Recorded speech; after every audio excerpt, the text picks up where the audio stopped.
I swear by Almighty God that the evidence I shall give shall be the truth, the whole truth, and nothing but the truth. Well, David Cameron admitted his government didn't do enough to prepare for an outbreak of a coronavirus-type disease. He said there had been too much focus on preparing for a flu-like pandemic. Our reporter Mark McQuillan is here. Mark, you've been watching the evidence. What exactly did David Cameron have to say today? David Cameron faced some challenging questions for well over an hour, and we can show you pictures now of him leaving the inquiry earlier after being asked about how prepared his government were for pandemics, whether they could have done more and whether austerity had an impact. And interestingly, the former Prime Minister admitted it was a mistake to focus too heavily for a flu-like pandemic rather than one similar to COVID.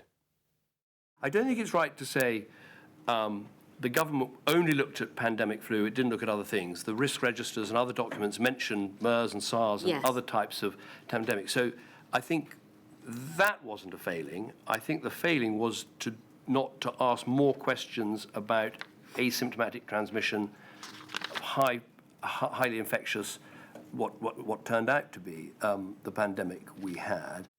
And Mark, what else was David Cameron quizzed about then? There were more questions on planning, PPE and austerity. And on that last particular point, he said, yes, there were pressures on the NHS, but he said during his time in office, the public's satisfaction levels with the NHS were high while infections were down. And he had this admission on PPE. Hospitals in Hong Kong had to have 3 months of PPE supplies. I was never asked, can we have funding for 3 months PPE supplies for every hospital? But had I been asked, we would have granted it. That's not expensive. That's not a huge commitment. But that comes out of planning for the right sort of pandemic. Overall, David Cameron said the country in many ways was well prepared, but the mistake was to focus too heavily on the potential for a flu-like pandemic. He's the first former politician to be quizzed at this inquiry, but not the last. Tomorrow, it will be the turn of former Chancellor George Osborne.